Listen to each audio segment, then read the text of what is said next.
Question 1. The performance metrics show a significant deviation from the projected sales targets for a key product line in the most recent quarter. While the initial data suggests a shortfall, a preliminary review indicates potential data entry errors that, if corrected, might bring the figures closer to the target.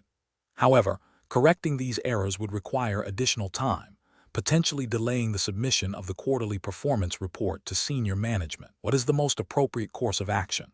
Option A. Proceed with reporting the corrected figures, assuming the data entry errors are the sole reason for the deviation and that the correction will accurately reflect the true performance. Option B. Report the figures as initially calculated, noting the potential for data entry errors and the need for further investigation, while also initiating the correction process immediately. Option C. Report the initial figures without mentioning the potential data entry errors to avoid raising concerns about data quality prematurely. Option D. Delay the report submission until all potential data entry errors are fully investigated and corrected, ensuring the final figures are definitively accurate. The correct answer is B. Report the figures as initially calculated, noting the potential for data entry errors and the need for further investigation, while also initiating the correction process immediately. Explanation: this scenario presents a professional challenge because it requires balancing immediate performance pressures with long-term ethical considerations and regulatory compliance. The temptation to cut corners for short-term gains can lead to significant reputational damage and legal repercussions. Careful judgment is required to identify and mitigate risks associated with potentially misleading reporting. The correct approach represents best professional practice because it prioritizes data integrity and transparent communication.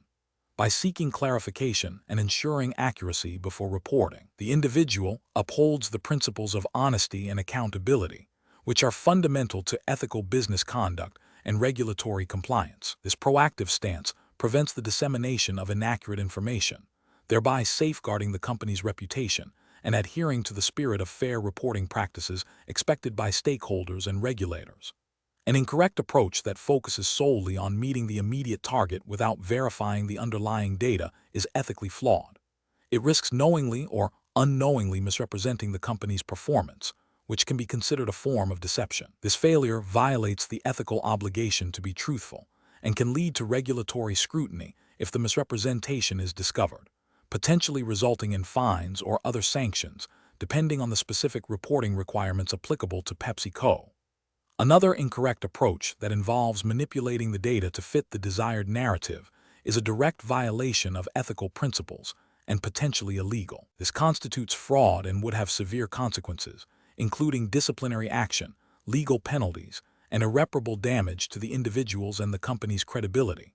Such actions undermine the trust placed in the reporting process and are antithetical to responsible business operations.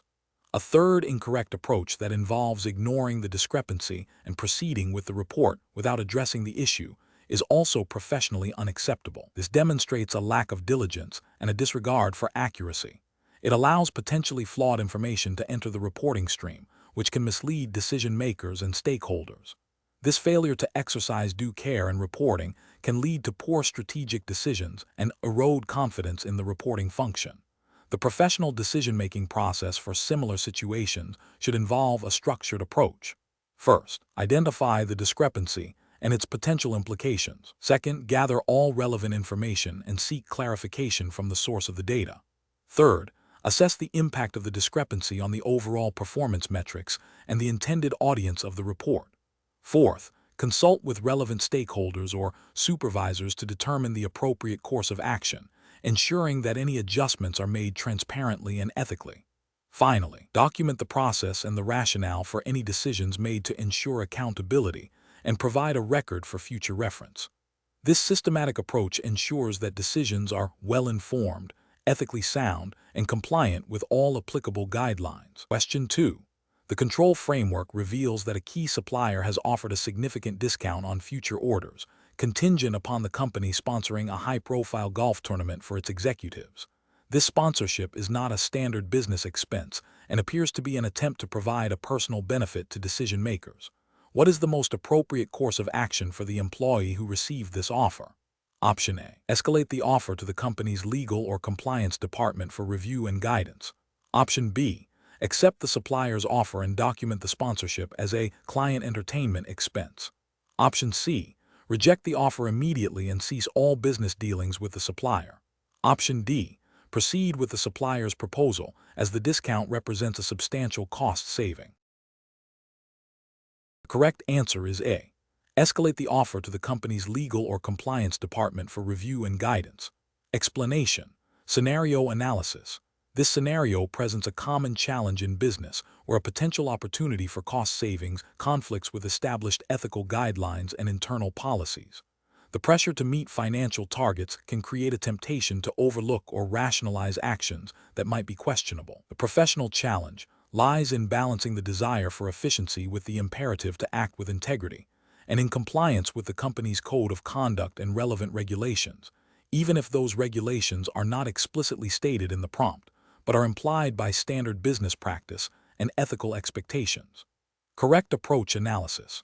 The correct approach involves escalating the situation to the appropriate internal stakeholders, such as the legal department or compliance officer. This is best professional practice because it ensures that a potential ethical or policy violation is reviewed by those with the authority and expertise to make an informed decision. It upholds the company's commitment to ethical conduct and regulatory compliance, preventing potential reputational damage or legal repercussions. This aligns with the principle of doing the right thing and seeking guidance when faced with ambiguity or potential conflict. Incorrect approach is analysis. One incorrect approach is to proceed with the vendor's proposal without further consultation. This fails to acknowledge the potential ethical concerns and the violation of the company's policy on gifts and entertainment.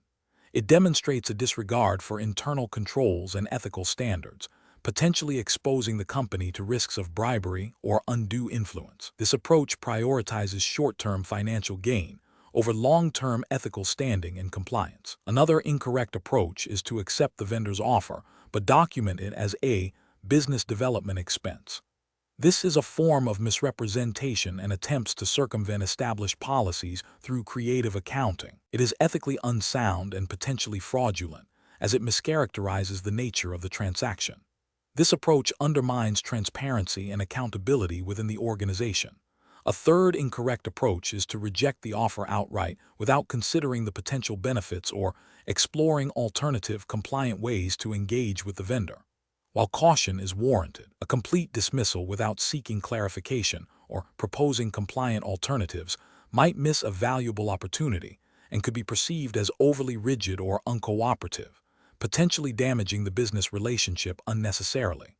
However, the primary failure here is not seeking proper guidance before making a final decision, which could have led to a more nuanced and compliant outcome. Professional reasoning. Professionals should utilize a decision-making framework that prioritizes ethical considerations and adherence to company policy and implied regulatory standards. When faced with a situation involving potential conflicts of interest, gifts, or deviations from standard procedures, the framework should involve 1. Identifying the ethical and policy implications. 2. Seeking clarification and guidance from appropriate internal departments, e.g., legal, compliance, HR. 3. Documenting the decision-making process and the rationale behind the chosen course of action. 4. Ensuring that any decision made is transparent, justifiable, and aligns with the company's values and legal obligations. Question 3. Regulatory review indicates that a new product launch is facing pressure to meet aggressive sales targets, but preliminary internal data suggests the potential for adverse consumer reactions that have not been fully investigated. Which approach best aligns with responsible decision-making and regulatory expectations? Option A. Seek a legal opinion solely on whether the current marketing materials meet minimum legal requirements, without further investigation into potential consumer harm. Option B. Conduct a comprehensive, independent risk assessment of the product's potential adverse effects, incorporating all available data before approving the marketing campaign. Option C. Postpone the decision indefinitely until all possible theoretical risks have been exhaustively analyzed, even if it means missing the optimal launch window. Option D. Proceed with the marketing campaign as planned, relying on positive internal sales forecasts and assuming any adverse reactions will be minor and manageable post-launch. The correct answer is B. Conduct a comprehensive, independent risk assessment of the product's potential adverse effects, incorporating all available data before approving the marketing campaign. Explanation: scenario analysis.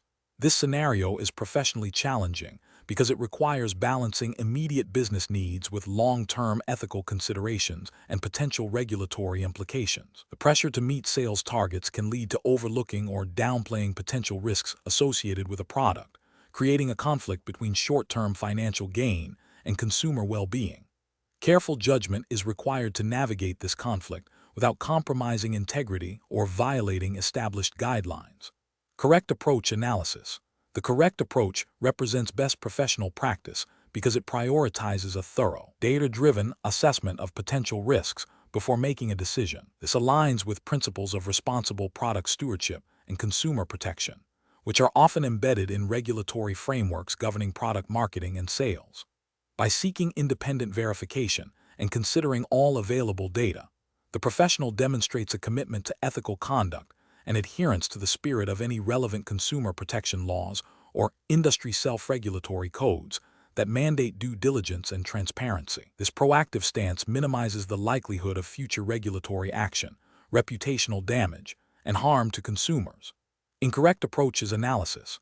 One incorrect approach involves proceeding with the marketing campaign based solely on internal sales projections and anecdotal positive feedback. This fails to acknowledge the potential for bias in internal assessments and ignores the possibility of unforeseen negative consequences. Ethically, it prioritizes profit over consumer safety and could violate regulations requiring truthful and substantiated advertising claims. Another incorrect approach is to delay the decision indefinitely without a clear plan for gathering more information.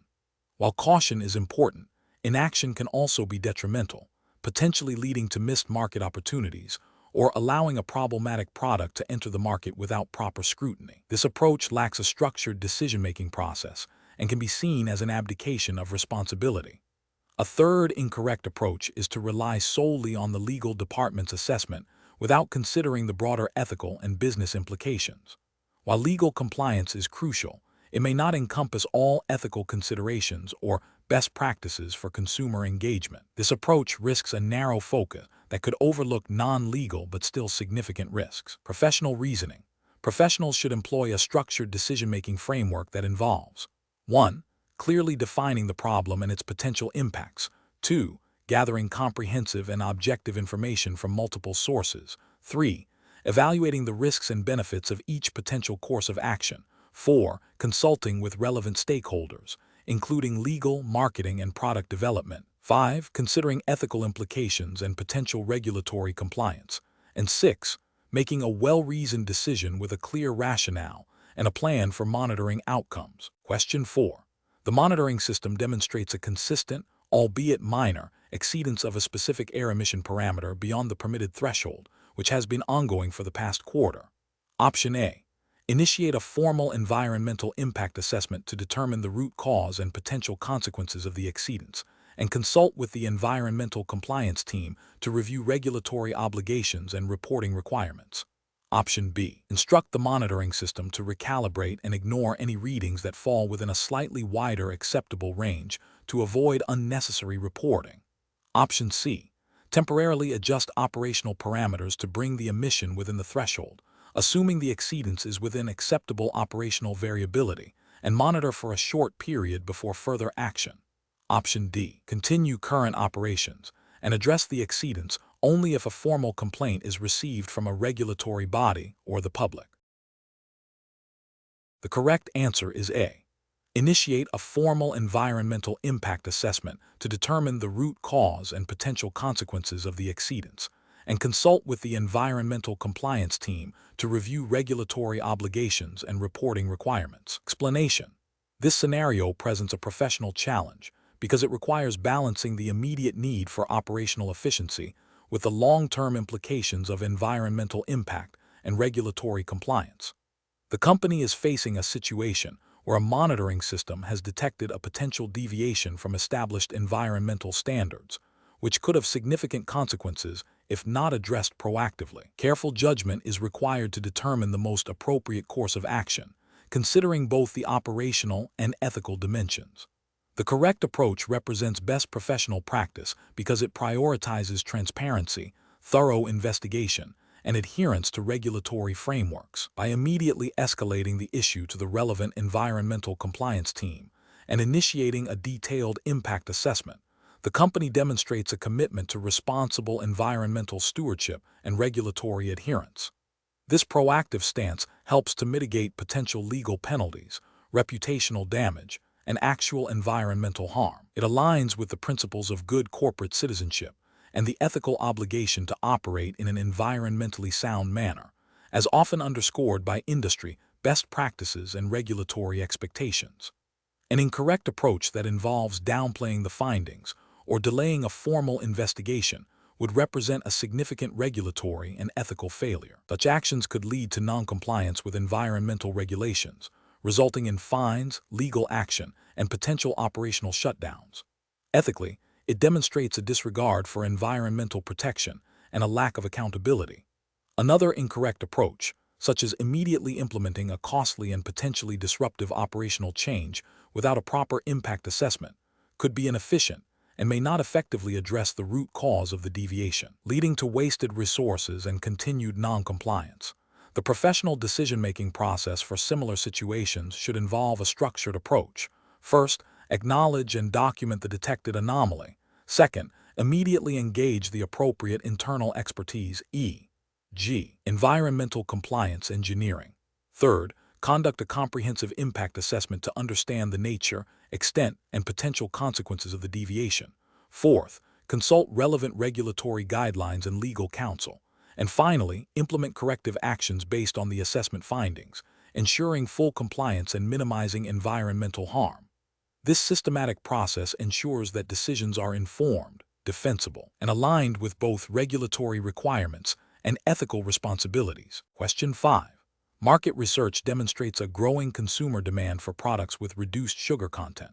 Pepsico is considering reformulating its flagship cola to significantly lower its sugar levels, potentially using a combination of natural and artificial sweeteners.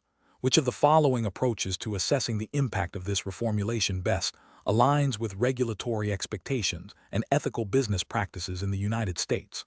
Option A. Prioritize the use of the most cost-effective sweeteners to maximize profit margins, with a minimal review of their long-term health effects or specific FDA approval status for the proposed combination. Option B. Rely on internal taste panel feedback and a limited survey of existing loyal customers to gauge the impact, assuming that any changes will be acceptable to the broader consumer base and regulatory bodies. Option C. Proceed with the reformulation based on the assumption that reduced sugar is universally perceived as positive and will automatically satisfy regulatory requirements, focusing primarily on achieving the desired taste profile. Option D. Conduct a comprehensive impact assessment that evaluates potential changes in consumer health outcomes, ensures compliance with FDA regulations regarding sweetener usage and labeling, analyzes market reception based on taste and perceived health benefits, and assesses supply chain implications for new ingredients. Correct answer is D. Conduct a comprehensive impact assessment that evaluates potential changes in consumer health outcomes, ensures compliance with FDA regulations regarding sweetener usage and labeling, analyzes market reception based on taste and perceived health benefits, and assesses supply chain implications for new ingredients. Explanation. This scenario presents a professional challenge because PepsiCo, as a global food and beverage company, must navigate the complex and often evolving landscape of consumer perceptions and regulatory scrutiny regarding product ingredients and their health implications. The impact assessment requires a nuanced understanding of how proposed changes to a popular product's formulation could affect various stakeholders, including consumers, regulators, and the company's brand reputation. Careful judgment is required to balance potential benefits, e.g., improved health profile, against potential risks, e.g., negative consumer reaction, unintended health consequences, or regulatory noncompliance. The correct approach, which involves a comprehensive impact assessment that considers both intended and unintended consequences across multiple dimensions, consumer health, regulatory compliance, market reception, and supply chain feasibility, represents best professional practice. This aligns with ethical principles of transparency and responsible product stewardship. From a regulatory perspective, particularly within the U.S. framework governing food products, Such an assessment is crucial for ensuring compliance with agencies like the FDA, which mandates that food products are safe for consumption and accurately labeled. Ethically, it demonstrates a commitment to consumer well-being and proactive risk management, preventing potential future liabilities or public health concerns. An incorrect approach that focuses solely on the perceived health benefits without considering potential regulatory hurdles or consumer acceptance would be professionally unacceptable. This could lead to a product that, while potentially healthier, fails to meet FDA labeling requirements or is rejected by the market due to taste changes or perceived artificiality, creating significant financial and reputational damage. Another incorrect approach, which prioritizes cost reduction through ingredient substitution without a thorough assessment of health impacts or regulatory approval, risks violating food safety regulations and consumer protection laws. This could result in product recalls, fines, and severe damage to consumer trust. A third incorrect approach that relies on anecdotal evidence or limited consumer feedback, rather than robust scientific and market research, fails to provide the necessary data for informed decision-making and could lead to misjudgments about product safety and market viability, potentially contravening the principles of due diligence expected by regulatory bodies. Professionals should employ a decision-making framework that begins with clearly defining the objectives of the product change. This should be followed by a thorough risk-benefit analysis, incorporating scientific data, regulatory requirements, and market intelligence. Stakeholder engagement, including consumer testing and regulatory consultation, is vital. Finally, a robust monitoring and evaluation plan should be in place to track the impact of the change post-implementation, allowing for timely adjustments and ensuring ongoing compliance and consumer satisfaction. Question 6. Implementation of a new performance management system designed to increase productivity and reduce operational costs. What is the most responsible approach to assess its potential impact? Option A. Rely on the experiences and feedback from a few key managers who have expressed strong support for the new system. Option B. Conduct a pilot program with a diverse cross-section of employees and departments, gathering detailed feedback and analyzing operational data before a full-scale rollout. Option C. Focus solely on the projected financial benefits and operational efficiencies outlined in the initial proposal. Option D. Immediately implement the system across all departments to realize cost savings and productivity gains as quickly as possible. The correct answer is B.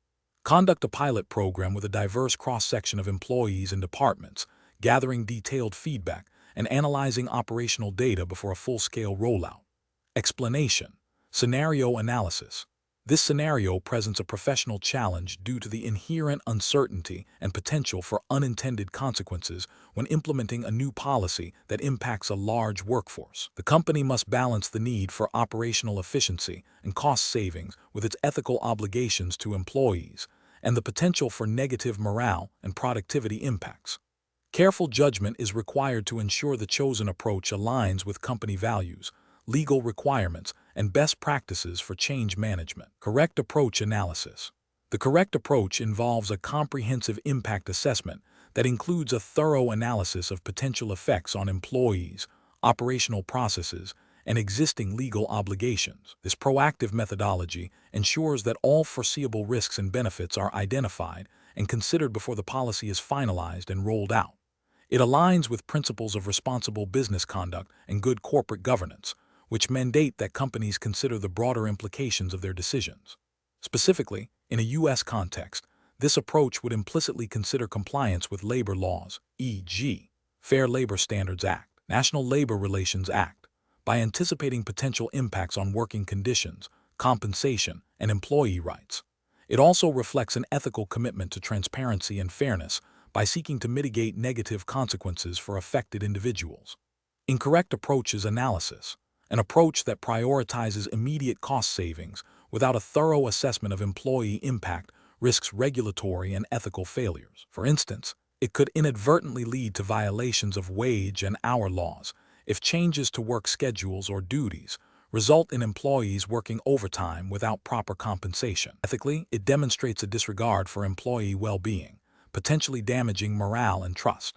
Another incorrect approach, focusing solely on the perceived benefits to the company without considering broader implications, fails to uphold the duty of care that employers owe to their employees.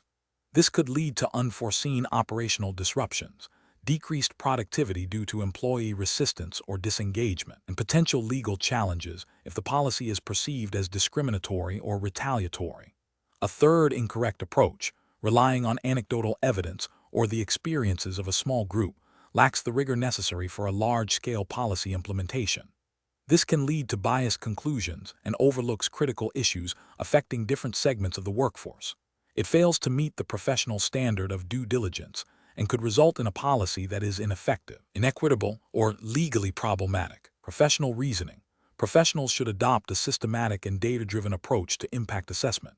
This involves defining clear objectives, identifying all relevant stakeholders, gathering diverse data, quantitative and qualitative, analyzing potential impacts across various dimensions, operational, financial, human, legal, ethical, and developing mitigation strategies for identified risks. The decision-making process should be iterative, allowing for adjustments based on assessment findings and stakeholder feedback, ensuring that the final policy is robust, compliant, and aligned with organizational values. Question 7. Quality control measures reveal a potential manufacturing defect in a widely distributed food product that could, in rare instances, lead to minor digestive discomfort. The defect is not life-threatening, but could cause inconvenience to a small percentage of consumers. The company has the capacity to investigate further to determine the exact prevalence and severity of the issue, or it could initiate a voluntary recall immediately to err on the side of caution. What is the most appropriate initial step for the company to take? Option A. Address the issue internally by offering compensation to any consumers who report experiencing discomfort without a public announcement. Option B. Immediately issue a voluntary recall of the affected product batch to prevent any potential consumer complaints. Option C. Wait for a significant number of consumer complaints to be formally lodged before initiating any investigation or public communication. Option D. Conduct a comprehensive impact assessment to determine the scope, severity, and potential risks associated with the defect before deciding on further action. Correct answer is D. Conduct a comprehensive impact assessment to determine the scope, severity, and potential risks associated with the defect before deciding on further action. Explanation. This scenario presents a professional challenge because it requires balancing the immediate need to address a potential product defect with the broader implications of a public announcement. The company must consider its legal obligations, ethical responsibilities to consumers, and the potential impact on its reputation and financial standing. Careful judgment is required to determine the most appropriate course of action that minimizes harm while adhering to regulatory requirements. The correct approach represents best professional practice because it prioritizes consumer safety and regulatory compliance. By initiating a thorough impact assessment, the company demonstrates a commitment to understanding the full scope of the issue before taking action. This includes evaluating the severity of the defect, the potential risks to consumers, and the necessary corrective measures. This proactive and data-driven approach aligns with the principles of responsible product stewardship and is often mandated by regulatory bodies to ensure timely and effective consumer protection. It allows for a more informed decision regarding the necessity and scope of a recall or other public notification, thereby minimizing unnecessary disruption and cost while maximizing consumer safety. An incorrect approach that involves immediately issuing a broad public recall without a proper impact assessment is professionally unacceptable. This could lead to unnecessary panic, significant financial losses due to a premature and potentially unwarranted recall, and damage to brand trust. Ethically, it may also be considered irresponsible if the defect is minor or poses no significant risk, as it could cause undue alarm. From a regulatory perspective, while transparency is valued, a premature recall might not meet the specific requirements for a formal recall process, which often necessitates a documented assessment of risk and harm. Another incorrect approach, which is to delay any public communication or action until a significant number of consumer complaints are received, is also professionally unacceptable. This failure to act proactively could violate regulatory obligations to report potential safety issues promptly. Ethically, it demonstrates a disregard for consumer well-being and could expose the company to severe legal repercussions and reputational damage if the defect leads to harm. Such inaction suggests a reactive rather than a responsible approach to product safety. A third incorrect approach, which is to only address the issue internally and offer individual customer compensation without a broader public notification, is also professionally unacceptable. This approach fails to acknowledge the potential for widespread risk and may not satisfy regulatory requirements for public disclosure of safety defects. It can also create an uneven playing field for consumers, where only those who actively complain receive redress, while others remain unknowingly at risk. This selective approach undermines the principle of equitable consumer protection and can lead to significant legal and regulatory scrutiny. The professional decision-making process for similar situations should involve a structured approach. 1. Identify the potential issue and its immediate implications. 2. Gather all relevant data and conduct a thorough risk assessment, considering potential harm to consumers and the environment. 3. Consult with relevant internal departments, e.g., legal, quality assurance, communications, R&D, and external experts if necessary. 4. Evaluate the regulatory landscape and identify any mandatory reporting or action requirements. 5. Develop a range of potential responses, from internal corrective actions to public notifications or recalls. 6. Select the response that best balances consumer safety, regulatory compliance, and business sustainability with a clear justification for the chosen course of action. 7. Document the entire process, including the assessment, decision-making, and implemented actions. Question 8. Operational review demonstrates that implementing a new, more cost-effective packaging material for a key product line could significantly reduce manufacturing expenses. However, the proposed material has not been previously used by the company, and its long-term environmental degradation profile is not fully understood. What is the most responsible course of action to ensure compliance and ethical operations? Option A. Conduct a comprehensive environmental impact assessment for the new packaging material, including its life cycle and disposal, before proceeding with any implementation. Option B.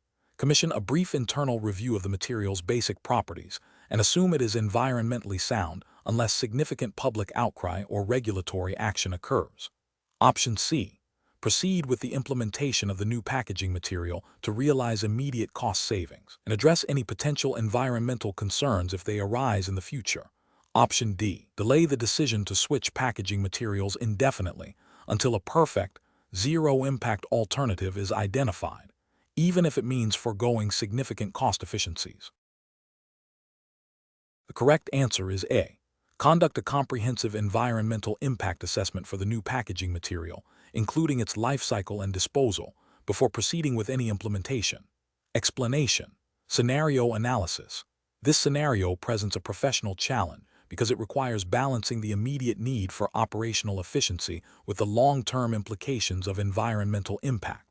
The company is facing pressure to reduce costs, which could lead to shortcuts that bypass necessary environmental impact assessments. This creates a conflict between short-term financial goals and regulatory compliance, as well as ethical responsibilities towards sustainability. Careful judgment is required to ensure that cost-saving measures do not violate environmental regulations or compromise the company's commitment to responsible operations. Correct approach analysis. The correct approach involves conducting a thorough and comprehensive environmental impact assessment before implementing any changes to operational processes. This aligns with the principles of responsible corporate citizenship and regulatory compliance. In the context of the Pepsico hiring assessment test, this would likely be guided by general principles of corporate social responsibility and any specific environmental regulations applicable to PepsiCo's operations within its primary jurisdiction, assumed to be the U.S. for this example, referencing general U.S. environmental law principles. A robust assessment ensures that potential negative environmental consequences are identified, evaluated, and mitigated, thereby preventing future liabilities and reputational damage. It demonstrates a commitment to sustainable business practices, which is increasingly important for stakeholder trust and long-term business viability. Incorrect approaches analysis.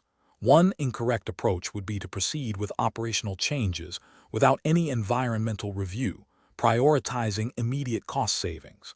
This would represent a direct violation of environmental regulations that mandate impact assessments for significant operational changes. Ethically, it demonstrates a disregard for environmental stewardship and could lead to significant fines, legal challenges, and severe reputational damage.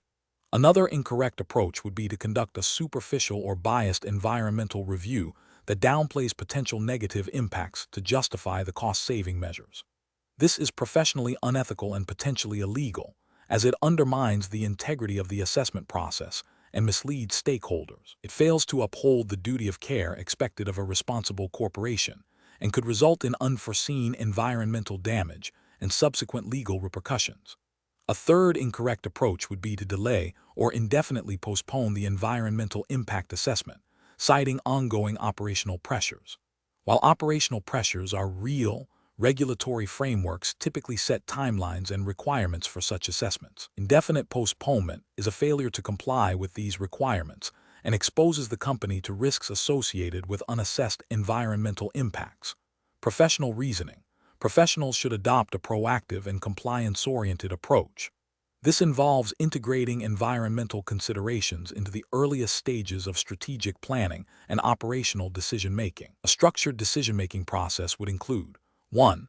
Identifying all relevant regulatory requirements for environmental impact assessments. 2. Engaging qualified environmental professionals to conduct thorough and objective assessments. 3. Evaluating the findings of the assessment and developing mitigation strategies. 4. Communicating the findings and mitigation plans to relevant stakeholders. 5. Ensuring that implemented changes are monitored for ongoing environmental compliance. This systematic approach ensures that business objectives are pursued responsibly and sustainably. Question 9. Strategic planning requires a thorough evaluation of potential operational changes. If PepsiCo is considering outsourcing a key manufacturing process to reduce costs, what is the most responsible and strategically sound initial step to take? Option A.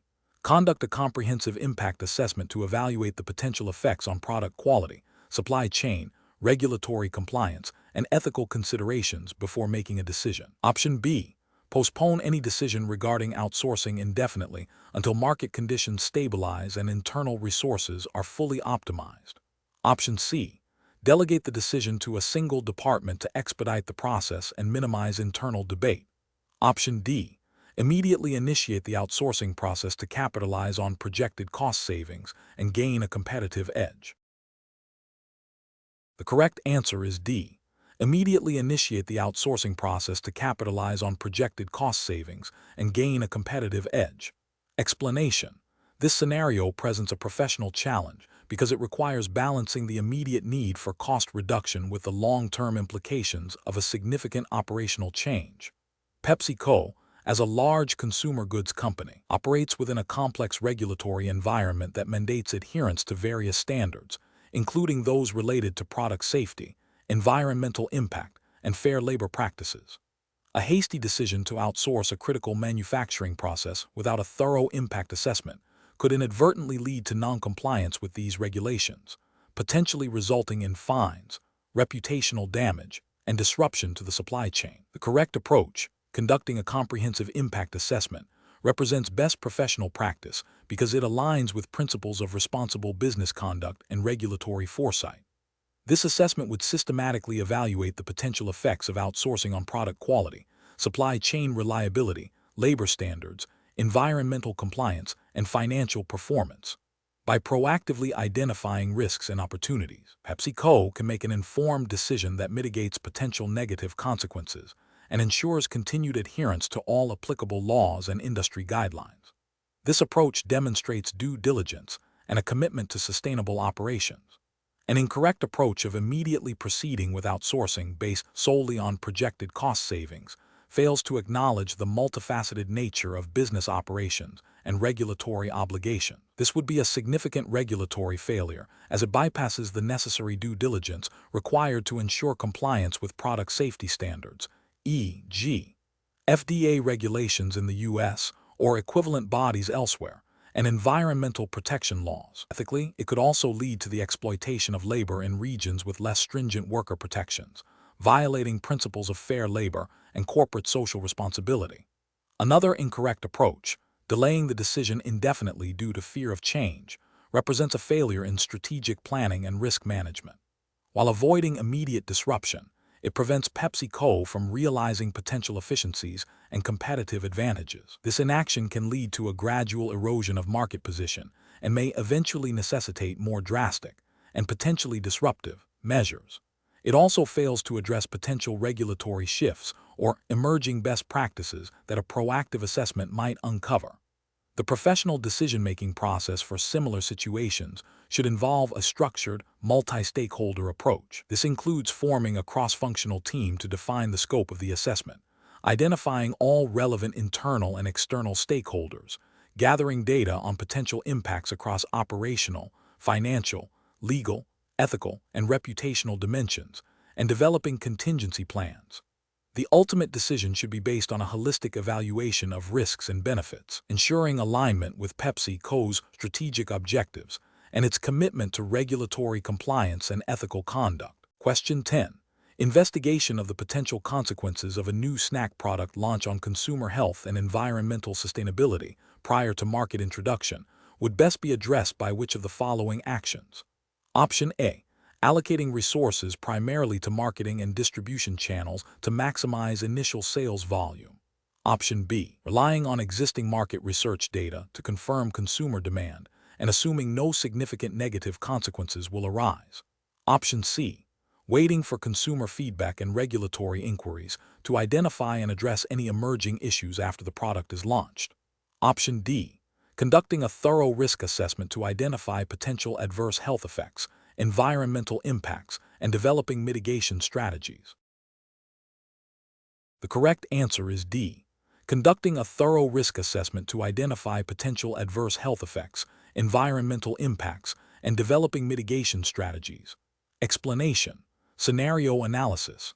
This scenario presents a professional challenge because it requires a proactive assessment of potential negative consequences arising from a new product launch. The challenge lies in balancing the desire for market expansion with the responsibility to anticipate and mitigate risks that could harm consumers, the company's reputation, or its financial stability. A thorough impact assessment is crucial to avoid unforeseen liabilities and ensure responsible business practices. Correct approach analysis. A comprehensive impact assessment that systematically identifies potential risks, evaluates their likelihood and severity, and proposes mitigation strategies represents best professional practice. This approach aligns with ethical business conduct and regulatory expectations that companies should exercise due diligence in bringing products to market. It demonstrates a commitment to consumer safety and corporate responsibility, which are often implicitly or explicitly supported by general business ethics and consumer protection principles, even without specific regulatory mandates for every single product launch. Incorrect approach is analysis, focusing solely on immediate sales projections without considering potential negative externalities, ignores the broader ethical and reputational risks. This approach fails to uphold the principle of responsible product stewardship and could lead to regulatory scrutiny or consumer backlash if unforeseen issues arise. Prioritizing cost reduction over thorough risk analysis is a failure to exercise due diligence. This can result in cutting corners on safety testing or quality control, which is ethically questionable and could violate implied warranties of merchantability or fitness for purpose, leading to legal repercussions. Adopting a reactive stance, waiting for problems to emerge before addressing them, is a dereliction of professional duty. This approach not only exposes the company to significant financial and reputational damage, but also fails to protect consumers from potential harm, which is a fundamental ethical obligation.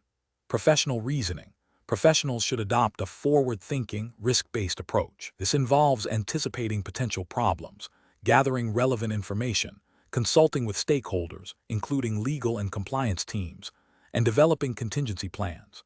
The decision-making process should prioritize consumer well-being, regulatory compliance, and long-term business sustainability over short-term gains. A structured impact assessment framework provides a systematic way to achieve this. Question 11. What factors determine the appropriate level of access to customer data when investigating a product quality complaint, balancing the need for resolution with data privacy obligations? Option A. The urgency of the complaint and the perceived value of the customer to the company. Option B. The ease of accessing the data and the potential for a quick resolution, regardless of consent. Option C. The discretion of the investigating employee to access any data deemed relevant to the complaint. Option D. The explicit consent of the customer for data access, the defined scope of the investigation, and adherence to data minimization principles. The correct answer is D. The explicit consent of the customer for data access, the defined scope of the investigation, and adherence to data minimization principles. Explanation. Scenario analysis. This scenario presents a professional challenge due to the inherent conflict between a desire to quickly resolve a customer complaint and the imperative to adhere to established company policies and data privacy regulations. The pressure to satisfy a high-profile client can lead to shortcuts that compromise compliance. Careful judgment is required to balance customer satisfaction with legal and ethical obligations. Correct approach analysis. The correct approach involves a thorough investigation that respects the customer's privacy and adheres to data protection laws.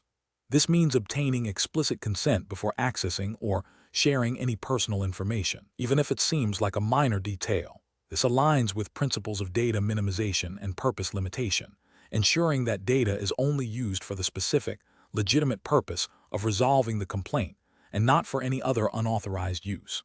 It also upholds the ethical duty of confidentiality and trust with the customer. Incorrect approaches analysis.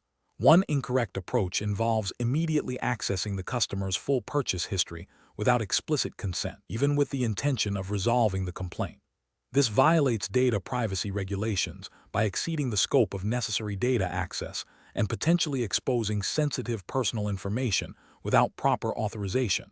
It also breaches the ethical principle of respecting customer privacy. Another incorrect approach is to dismiss the complaint without a proper investigation, citing policy limitations on data access. While policies are important, a complete dismissal without attempting a compliant resolution can lead to customer dissatisfaction and reputational damage. Ethically, it fails to uphold a commitment to customer service and problem solving. A third incorrect approach is to share the customer's personal details with a third-party vendor to expedite the resolution without verifying the vendor's data handling practices or obtaining customer consent. This is a significant regulatory failure, as it involves unauthorized data transfer and potential breaches of data protection laws. It also creates an ethical lapse by exposing the customer's information to an unvetted entity. Professional reasoning. Professionals should employ a decision-making framework that prioritizes compliance and ethical conduct. This involves 1. Understanding the relevant regulatory framework, e.g., data privacy laws and company policies. 2. Identifying the core issue and the information needed to resolve it. 3. Assessing the least intrusive and most compliant method to obtain that information, including seeking explicit consent where necessary. 4. Documenting all steps taken and decisions made. 5. Escalating to legal or compliance departments if uncertainty exists regarding the appropriate course of action. Question 12. When evaluating a new advertising campaign for a line of enhanced snack products, the marketing department presents claims that the snacks offer superior cognitive benefits and boost energy levels naturally. While the ingredients list is accurate, and the product does contain some components that are generally associated with energy, there is no robust scientific substantiation for the specific superior cognitive benefits claim, and the naturally aspect of the energy boost is not clearly defined in a way that distinguishes it from standard energy sources. The legal and regulatory compliance team is asked to approve the campaign for immediate launch to capitalize on a seasonal sales opportunity. What is the most appropriate course of action? Option A. Approve the campaign with a minor disclaimer added to the advertisement stating that results may vary, and proceed with the launch to meet the sales deadline.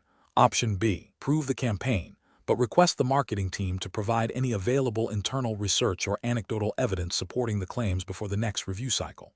Option C.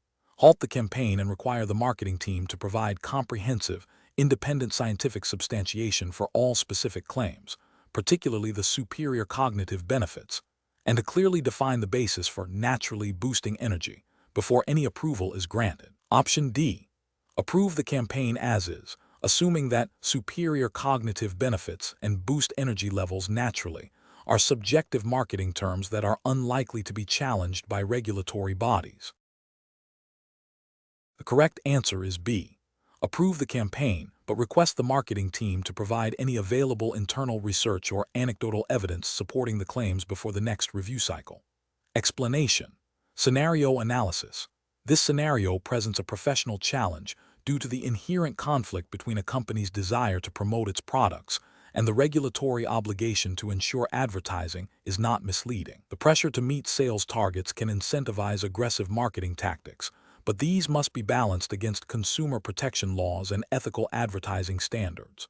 The challenge lies in interpreting the nuances of misleading and ensuring that claims, even if technically true, do not create a false impression. Correct approach analysis.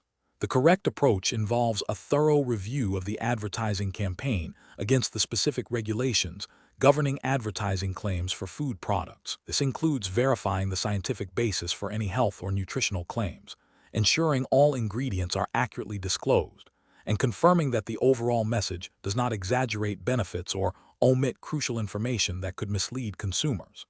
This aligns with the principles of truthfulness and fairness in advertising, as mandated by consumer protection laws and industry self-regulatory codes.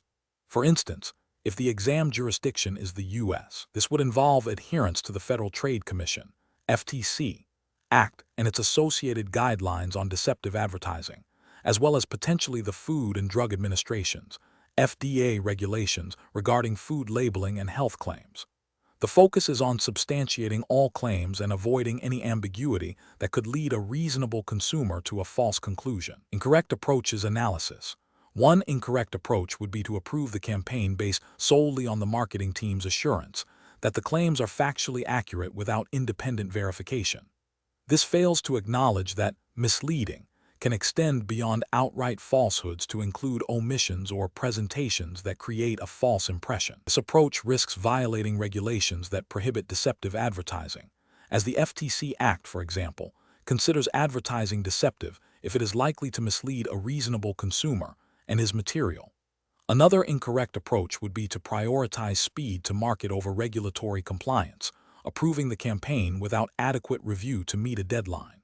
This demonstrates a disregard for legal and ethical obligations, potentially exposing the company to significant penalties, reputational damage, and consumer lawsuits. Regulatory frameworks consistently emphasize due diligence and adherence to established standards before public dissemination of advertising. A third incorrect approach would be to dismiss concerns raised by the legal or regulatory team simply because the marketing team believes the claims are common knowledge or industry standard. Regulatory compliance is not determined by popular belief or industry norms alone, but by adherence to specific legal statutes and guidelines. What might be perceived as acceptable within a company or industry can still be deemed misleading or deceptive by regulatory bodies.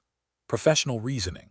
Professionals should adopt a risk-based approach, prioritizing regulatory compliance and consumer protection. This involves establishing clear internal review processes for all marketing materials, ensuring cross-functional collaboration between marketing, legal, and regulatory departments, and staying updated on relevant laws and guidelines.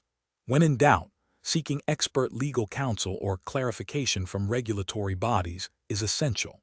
The decision-making process should be guided by the principle of when in doubt, err on the side of caution, to uphold ethical standards and avoid legal repercussions. Question 13.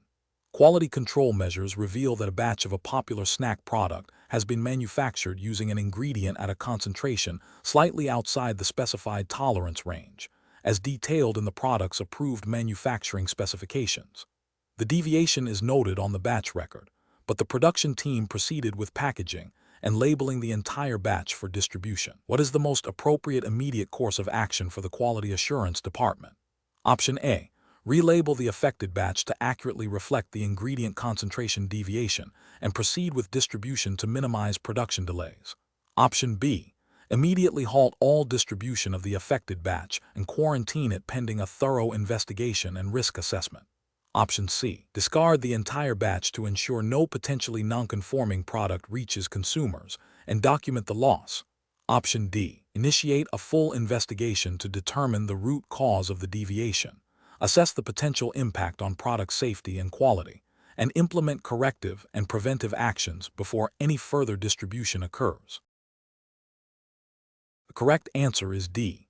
Initiate a full investigation to determine the root cause of the deviation, assess the potential impact on product safety and quality, and implement corrective and preventive actions before any further distribution occurs. Explanation. Scenario analysis. This scenario presents a professional challenge due to the potential conflict between maintaining product quality and meeting production deadlines. Discovery of a deviation from standard operating procedures, SOP, during a routine quality control check necessitates immediate and decisive action. The challenge lies in balancing the imperative to uphold product integrity and consumer safety with the operational pressures of a fast-paced manufacturing environment. A hasty or inadequate response could lead to significant reputational damage, regulatory penalties, and most importantly, harm to consumers. Correct approach analysis. The correct approach involves a thorough investigation to understand the root cause of the deviation, followed by a documented corrective action plan. This aligns with best practices in quality management systems, which are often mandated by regulatory bodies like the U.S. Food and Drug Administration, FDA, for food products. The FDA's Current Good Manufacturing Practices, CGMP, regulations, specifically 21 CFR Part 110, now largely superseded by 21 CFR Part 117 for human food, emphasize the importance of establishing and following procedures to ensure product quality and safety. A systematic investigation, root cause analysis, and implementation of corrective and preventive actions, COPPA, are fundamental to these regulations. This approach demonstrates a commitment to continuous improvement and regulatory compliance, safeguarding both the company's reputation and public health. Incorrect approaches analysis. One incorrect approach involves immediately discarding the entire batch without a proper investigation. While seemingly cautious, this is inefficient and may not address the underlying systemic issue. It fails to identify the root cause, meaning the problem could recur. This approach also incurs unnecessary financial loss and waste, which, while not a direct regulatory violation, is poor operational practice.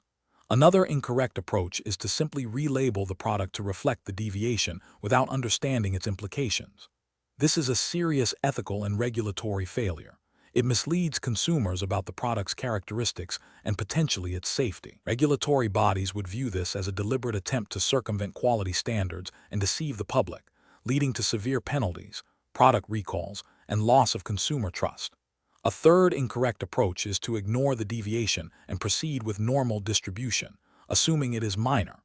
This is the most dangerous and ethically reprehensible option.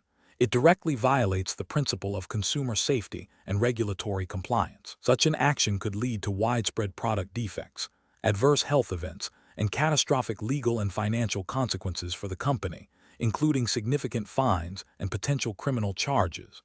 It demonstrates a blatant disregard for established quality control protocols and ethical responsibilities. Professional reasoning. Professionals facing such a situation should employ a structured problem-solving framework. This typically involves 1. Immediate containment of the affected product to prevent further distribution. 2. Thorough investigation to identify the root cause, involving relevant quality assurance, production, and technical teams. 3. Development and implementation of a COPPA plan. 4. Documentation of all findings, actions, and outcomes. And 5. Verification of the effectiveness of the COPPA. This systematic process ensures that issues are addressed comprehensively, preventing recurrence and maintaining compliance with all applicable regulations and ethical standards. Question 14. Governance review demonstrates that a new product development team is pushing for an expedited launch of a product that collects significant amounts of consumer behavioral data during its beta testing phase. The team has provided a brief overview of their data collection methods, but has not conducted a formal data privacy impact assessment. The company operates under a framework that emphasizes consumer data protection and requires proactive risk mitigation. What is the most appropriate course of action for the compliance and legal departments? Option A. Allow the product team to launch the product immediately and conduct a post-launch review of data privacy practices to identify any potential issues. Option B. Request a high-level summary of data privacy considerations from the product team and approve the launch based on their assurances. Option C. Mandate a comprehensive data privacy impact assessment for the new product, including a review of data collection, storage, usage, and deletion practices, before granting approval for launch. Option D.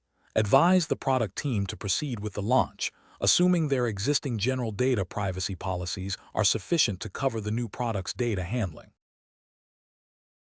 The correct answer is C. Mandate a comprehensive data privacy impact assessment for the new product, including a review of data collection, storage, usage, and deletion practices, before granting approval for launch. Explanation. This scenario presents a professional challenge due to the inherent conflict between a business unit's desire for rapid product launch and the critical need for robust data privacy compliance, particularly concerning consumer data collected during product testing. The pressure to meet market demands can lead to shortcuts that jeopardize regulatory adherence and consumer trust. Careful judgment is required to balance innovation with legal and ethical obligations. The correct approach represents best professional practice because it prioritizes a thorough, risk-based assessment of data privacy implications before product launch. This aligns with the principles of data protection by design and by default, which are fundamental to regulations like the General Data Protection Regulation, GDPR, if this were a US-based exam context, or similar consumer data protection laws. It ensures that potential privacy risks are identified and mitigated proactively, thereby safeguarding consumer rights and avoiding potential regulatory penalties and reputational damage. This approach demonstrates a commitment to ethical data handling and builds a foundation of trust with consumers. An incorrect approach that focuses solely on the speed of market entry without adequate data privacy review fails to uphold the company's legal obligations. This could lead to violations of consumer data protection laws, resulting in significant fines, legal action, and severe damage to the company's brand reputation. Another incorrect approach that relies on vague assurances from the business unit without independent verification of compliance is also professionally unacceptable. It abdicates responsibility for due diligence and creates a blind spot for potential privacy breaches. Third incorrect approach that assumes existing general data policies are sufficient without a specific review for the new product's data processing activities overlooks the nuanced requirements of data protection and the potential for new, unforeseen risks.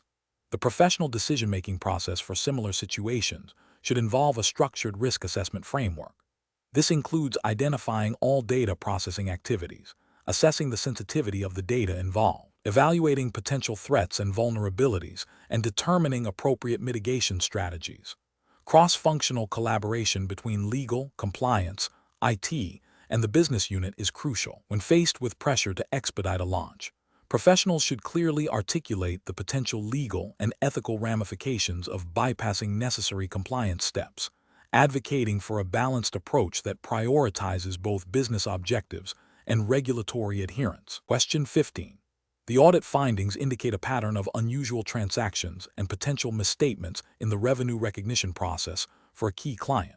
While the auditor has gathered preliminary evidence suggesting these might be intentional misrepresentations rather than simple errors, the client's CFO has been highly cooperative and attributes the discrepancies to complex accounting interpretations. The audit team is concerned about the potential for fraud, but also values the long-standing relationship with the client. What is the most appropriate next step for the audit team? Option A. Immediately report the suspected fraud to regulatory authorities, bypassing internal client communication due to the potential severity of the findings. Option B. Conduct a limited follow-up investigation on a few specific transactions and then issue the audit report based on the available information without further escalation. Option C. Conclude that the discrepancies are likely due to complex interpretations and focus on other areas of the audit to avoid jeopardizing the client relationship and the engagement. Option D. Discuss the preliminary findings and concerns with the client's audit committee or equivalent governing body, seeking their input and allowing them to investigate further while continuing to gather evidence. Correct answer is D. Discuss the preliminary findings and concerns with the client's audit committee or equivalent governing body, seeking their input and allowing them to investigate further while continuing to gather evidence. Explanation. This scenario presents a professional challenge due to the inherent conflict between maintaining client confidentiality and the obligation to report potential financial irregularities. The auditor must navigate the delicate balance of gathering sufficient evidence to support their suspicions without prematurely accusing the client or breaching confidentiality unnecessarily. The regulatory framework for auditors, particularly in the U.S., mandates a rigorous approach to identifying and addressing potential fraud and misstatements. The correct approach represents best professional practice because it aligns with the auditor's responsibility under U.S. Generally Accepted Auditing Standards, GAS, and the Sarbanes-Oxley Act, SOX, specifically Statement on Auditing Standards, SAS, No. 99. Consideration of fraud in a financial statement audit requires auditors to exercise professional skepticism and to design audit procedures to detect material misstatements, whether caused by error or fraud. Escalating the findings to the appropriate level within the client's organization, such as the audit committee or senior management, is a critical step in fulfilling this responsibility. This allows the client to investigate and take corrective action, while also ensuring the auditor has met their reporting obligations. An incorrect approach that involves immediately disclosing the suspected fraud to external parties without first discussing it internally with the client's management or audit committee would be a significant ethical and regulatory failure. This would violate the principle of client confidentiality, which is a cornerstone of the auditor-client relationship, and could lead to legal repercussions for the audit firm. Another incorrect approach, such as ignoring the findings due to the potential for damaging the client relationship or the risk of losing the audit engagement, represents a failure to exercise professional skepticism and a dereliction of the auditor's duty to the public interest and the users of the financial statements. This could also be seen as a violation of GAS, which requires auditors to obtain reasonable assurance that the financial statements are free of material misstatement. A third incorrect approach, such as conducting a superficial follow-up investigation without proper documentation or consultation with internal experts, would fail to gather sufficient appropriate audit evidence and could lead to an inadequate audit opinion, potentially misleading investors and other stakeholders. The professional decision-making process for similar situations involves a structured approach. First, identify the potential issue and its implications. Second, gather sufficient and appropriate audit evidence to support or refute the suspicion, exercising professional skepticism throughout. Third, consult with experienced colleagues or specialists within the audit firm. Fourth, communicate findings and concerns to the appropriate level of management or governance within the client organization. And finally, document all steps taken and decisions made thoroughly. Question 16. Benchmark analysis indicates that a competitor has recently launched a new product that is gaining significant market traction. To understand their success, a marketing analyst needs to gather intelligence on the competitor's pricing strategies, production costs, and distribution channels. Which of the following approaches represents the most ethically sound and legally compliant method for gathering this competitive information? Option A. Contacting a former employee of the competitor to inquire about their internal pricing models and cost structures. Option B. Attempting to gain unauthorized access to the competitor's internal sales and production databases. Option C. Utilizing publicly available financial reports, industry trade publications, and competitor press releases to infer pricing and distribution strategies. Option D. Spreading rumors about potential quality issues with the competitor's new product to deter consumers from purchasing it. The correct answer is A. Contacting a former employee of the competitor to inquire about their internal pricing models and cost structures. Explanation. Scenario analysis. This scenario presents a challenge in balancing competitive market intelligence gathering with ethical conduct and adherence to Pepsico's internal policies, which are implicitly governed by general business ethics and potentially specific data privacy regulations, depending on the nature of the information sought. The difficulty lies in distinguishing between legitimate competitive analysis and potentially unethical or illegal information acquisition. The professional must exercise sound judgment to avoid actions that could damage PepsiCo's reputation or lead to legal repercussions. Correct approach analysis. The correct approach involves utilizing publicly available information and engaging in standard market research techniques. This aligns with ethical business practices and respects the boundaries of proprietary information.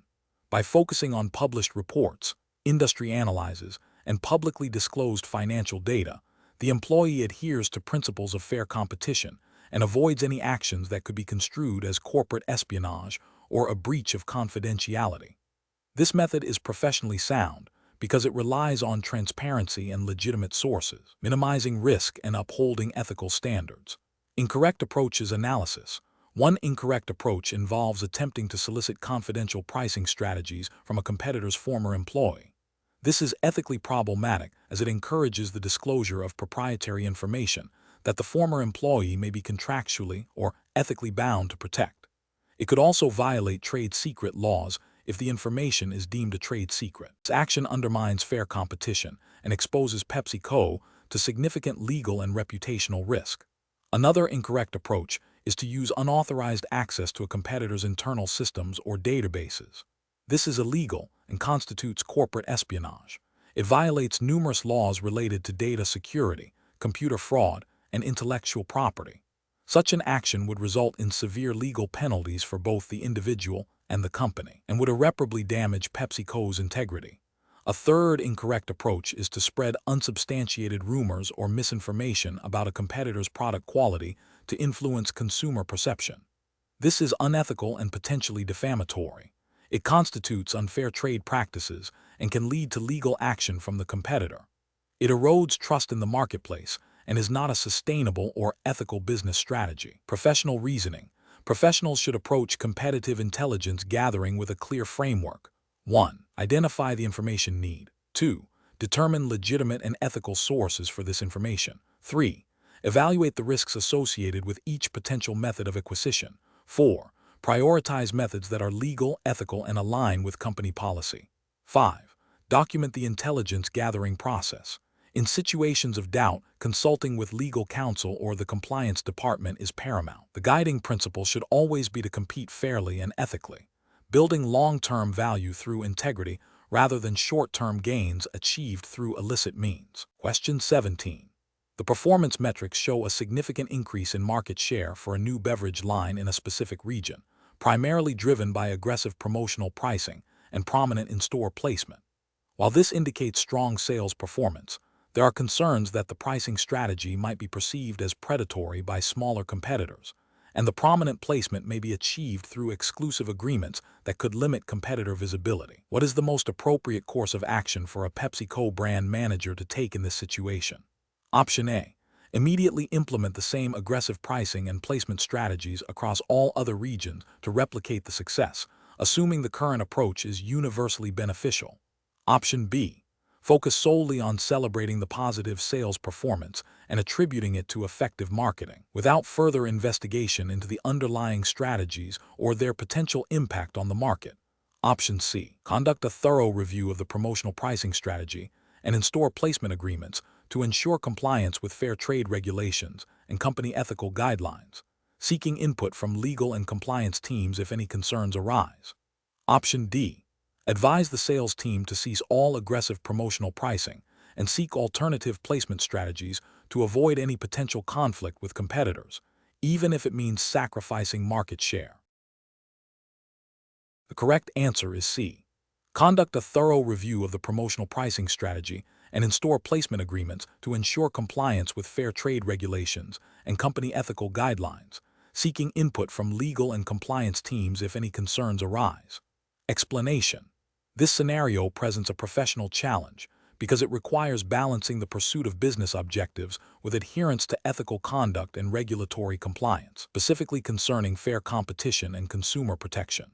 The performance metrics, while indicating success, could be a result of practices that, if not carefully scrutinized, could lead to anti-competitive behavior or misleading advertising. The core of the challenge lies in interpreting these metrics and the underlying business activities to ensure they align with the principles of fair market practices and consumer trust, which are paramount in the food and beverage industry. The correct approach represents best professional practice because it prioritizes a thorough, data-driven investigation into the root causes of the performance metrics.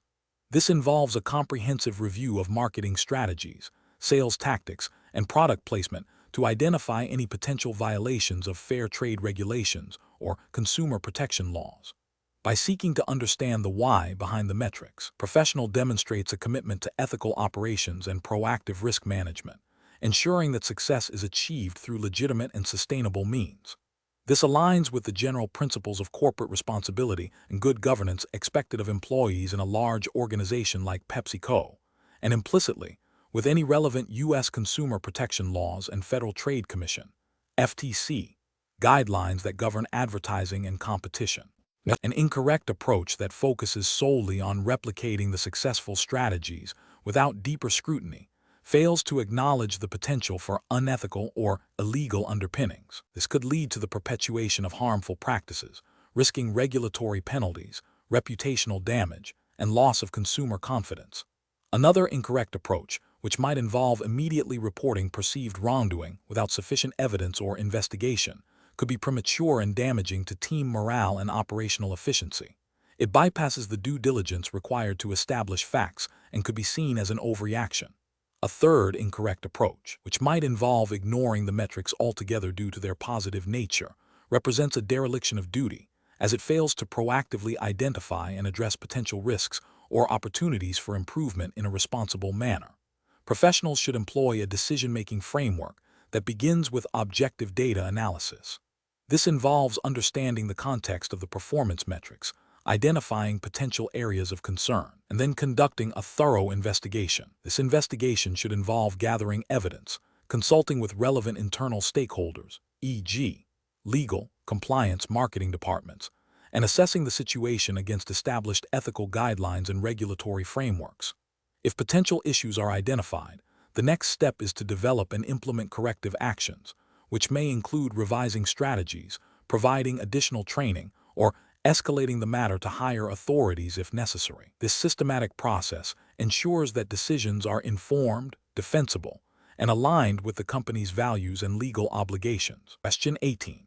Operational review demonstrates that a new automated procurement system is being considered for implementation across Pepsico's North American operations.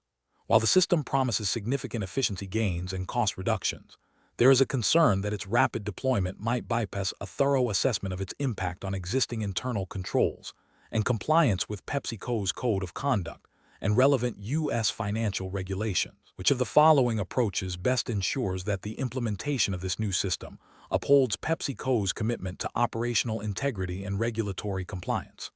Option A. Rely on the IT department's assessment of the system's technical capabilities, assuming that technical robustness inherently translates to compliance with financial regulations and internal controls.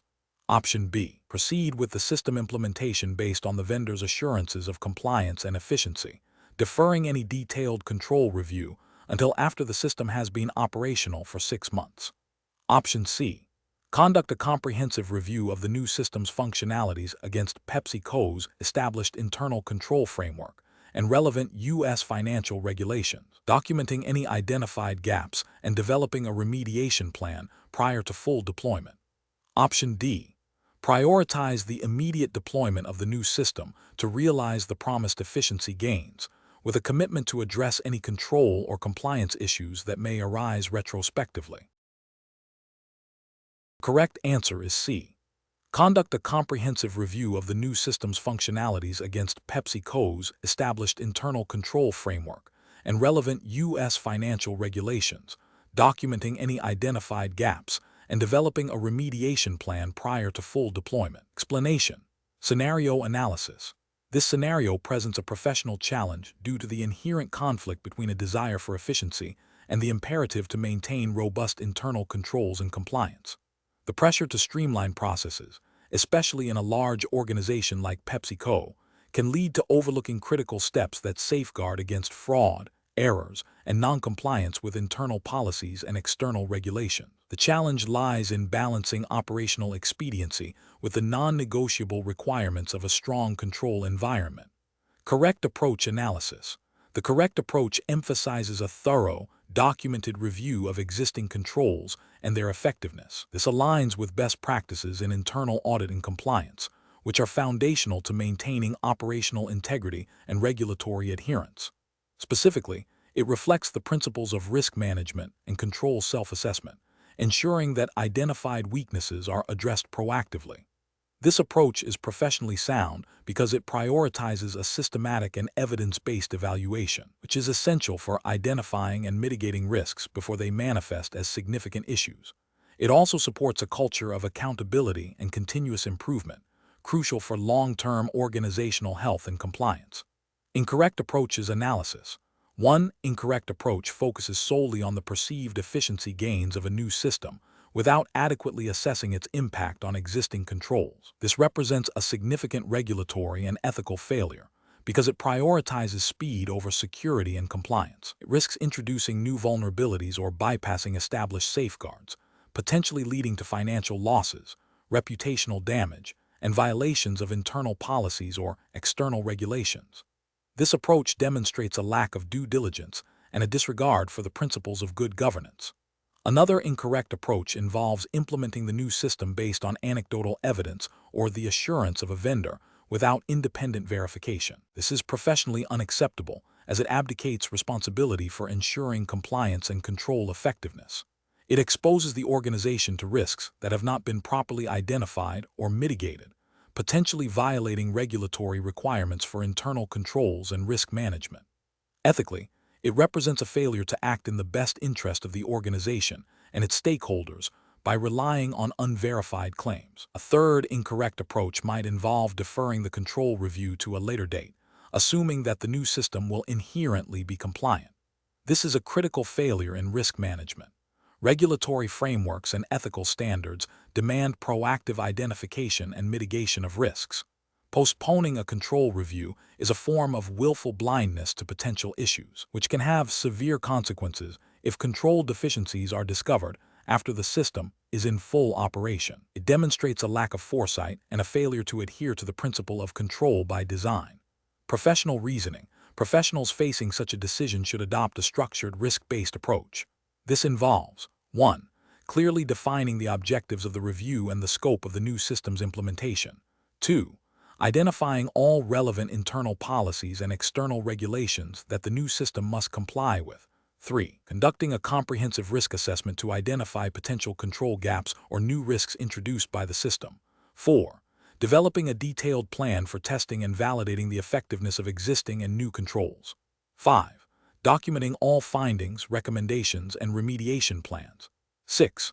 Ensuring that all stakeholders, including compliance and legal departments, are involved in the review process. This systematic process ensures that operational improvements are achieved without compromising the organization's control environment and compliance posture. Question 19. System analysis indicates that a candidate, after completing a rigorous hiring assessment for a role at Pepsico, has retained detailed knowledge of the assessment structure, question types, and evaluation criteria. This candidate is now considering offering consulting services to other companies to help them improve their own hiring processes. What is the most ethically and legally sound approach for this candidate regarding the information gained from the Pepsico assessment? Option A. The candidate should refrain from using any specific methodologies, questions, or performance benchmarks learned during the Pepsico hiring assessment in any subsequent professional activities or discussions. Option B. The candidate may use specific examples of assessment questions or methodologies learned during the Pepsico hiring assessment to prepare candidates for future roles at other companies. Option C. The candidate can share the general difficulty or format of the assessment in forums where it might help competitors tailor their recruitment strategies to bypass PepsiCo's screening. Option D. The candidate may use general insights about the types of skills or competencies PepsiCo values, but frame it to help a competitor recruit candidates being screened by PepsiCo. The correct answer is A. The candidate should refrain from using any specific methodologies, questions, or performance benchmarks learned during the Pepsico hiring assessment in any subsequent professional activities or discussions. Explanation. Scenario analysis. This scenario presents a professional challenge involving the potential misuse of confidential information obtained during a Pepsico hiring assessment. The candidate, having gained insight into proprietary assessment methodologies and potentially performance metrics, faces an ethical dilemma regarding the use of this information in a competitive context. The challenge lies in balancing the desire to leverage acquired knowledge for personal or professional gain against the duty of confidentiality and fair competition. Careful judgment is required to avoid actions that could be construed as unethical or even legally problematic, potentially impacting PepsiCo's intellectual property and the integrity of its hiring processes. Correct approach analysis. The correct approach is to refrain from using any specific methodologies, questions, or performance benchmarks learned during the PepsiCo hiring assessment in any subsequent professional activities or discussions, particularly those that could benefit a competitor or disadvantage Pepsico. This upholds best professional practice by respecting the confidentiality inherent in the assessment process. Ethically, it aligns with principles of honesty, integrity, and fair dealing. From a regulatory perspective, depending on the specific terms of the assessment agreement, which would be governed by U.S. employment and contract law in this context, unauthorized disclosure or use of proprietary assessment materials could constitute a breach of contract or even intellectual property infringement. Maintaining confidentiality ensures the integrity of PepsiCo's assessment tools and prevents unfair competitive advantages. Correct approach is analysis. Using specific examples of assessment questions or methodologies learned during the PepsiCo hiring assessment to prepare candidates for future roles at other companies represents a direct breach of confidentiality and an unethical exploitation of proprietary information.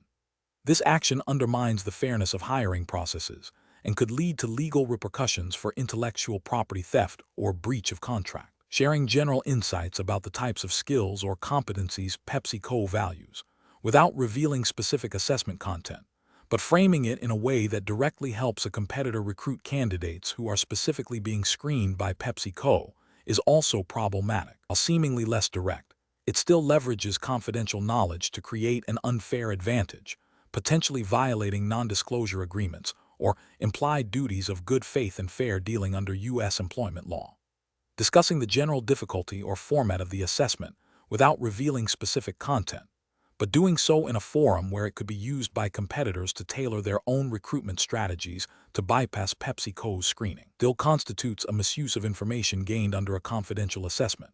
This indirectly aids competitors by allowing them to circumvent PepsiCo's established evaluation methods, thereby compromising the integrity of the hiring process and potentially violating ethical standards of professional conduct. Professional reasoning.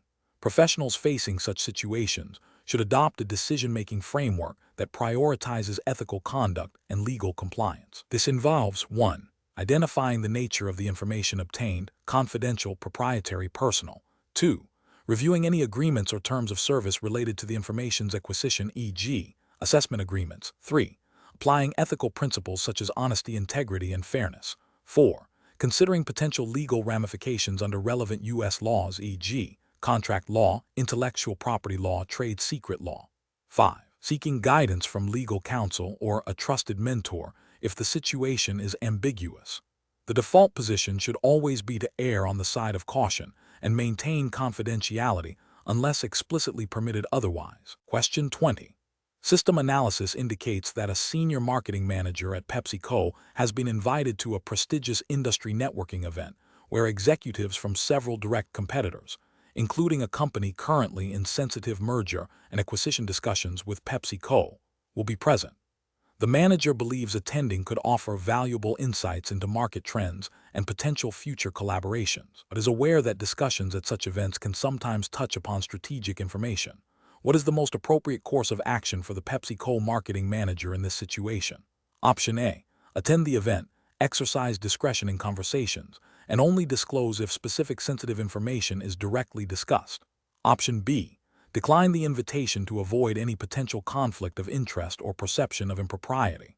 Option C. Attend the event, but proactively inform PepsiCo's legal and compliance departments of the invitation and seek their guidance on appropriate conduct and disclosure protocols. Option D. Attend the event without informing anyone at PepsiCo, assuming that general industry discussions will not involve material non-public information. The correct answer is A. Attend the event, exercise discretion in conversations, and only disclose if specific sensitive information is directly discussed. Explanation. Scenario analysis. This scenario presents a professional challenge involving the potential for conflicts of interest and the need for transparent communication within a corporate setting. PepsiCo, as a publicly traded company, operates under strict regulatory oversight, particularly concerning financial reporting and insider trading. Employees, especially those in positions of influence or access to material non-public information, have a fiduciary duty to act in the best interest of the company and its shareholders. The challenge lies in balancing individual professional development and networking opportunities with the imperative to uphold confidentiality and prevent any perception or reality of unfair advantage or market manipulation. Careful judgment is required to navigate these competing interests ethically and legally. Correct approach analysis. The correct approach prioritizes adherence to PepsiCo's internal policies and relevant securities regulations. This involves proactively disclosing the potential conflict of interest to the appropriate internal channels, e.g., legal department, compliance officer, or direct manager, and seeking guidance on how to proceed. This demonstrates a commitment to transparency, ethical conduct, and compliance with the law. By disclosing and seeking approval, the employee ensures that any engagement with the competitor's executive is managed in a way that safeguards PepsiCo's confidential information and avoids any appearance of impropriety or insider trading. This aligns with the principles of good corporate governance and the duty of loyalty owed to the employer. Incorrect approaches analysis. One incorrect approach involves attending the event without any disclosure. This is a significant regulatory and ethical failure. It creates a substantial risk of violating insider trading laws if any material non-public information is inadvertently shared or obtained.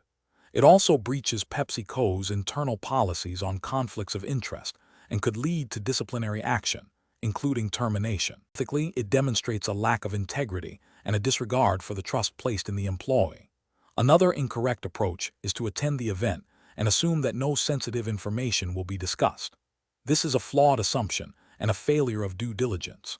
The mere presence at such an event, especially with direct competitors, creates a high risk of exposure to information that could be deemed material and non-public. Relying on assumptions rather than proactive disclosure and guidance is a dereliction of professional responsibility and a potential violation of securities regulations. A third incorrect approach is to attend the event and only consider disclosing if a specific piece of sensitive information is discussed. This is reactive and insufficient. The ethical and regulatory obligation is to prevent the potential for conflict and the appearance of impropriety from the outset. Waiting until a specific issue arises is too late and does not demonstrate the required level of caution and commitment to compliance. It suggests a willingness to skirt the edges of acceptable conduct rather than upholding the highest standards. Professional reasoning. Professionals in positions of trust within publicly traded companies must adopt a proactive and transparent approach to potential conflicts of interest. The decision-making process should involve 1. Identifying any situation that could reasonably be perceived as a conflict of interest or that might involve material non-public information. 2. Consulting relevant company policies and applicable regulations. 3. Seeking clear guidance from designated internal compliance or legal departments before engaging in the activity. 4. Documenting all communications and decisions related to the conflict. This systematic approach ensures that actions are aligned with legal requirements, ethical standards, and the best interests of the company.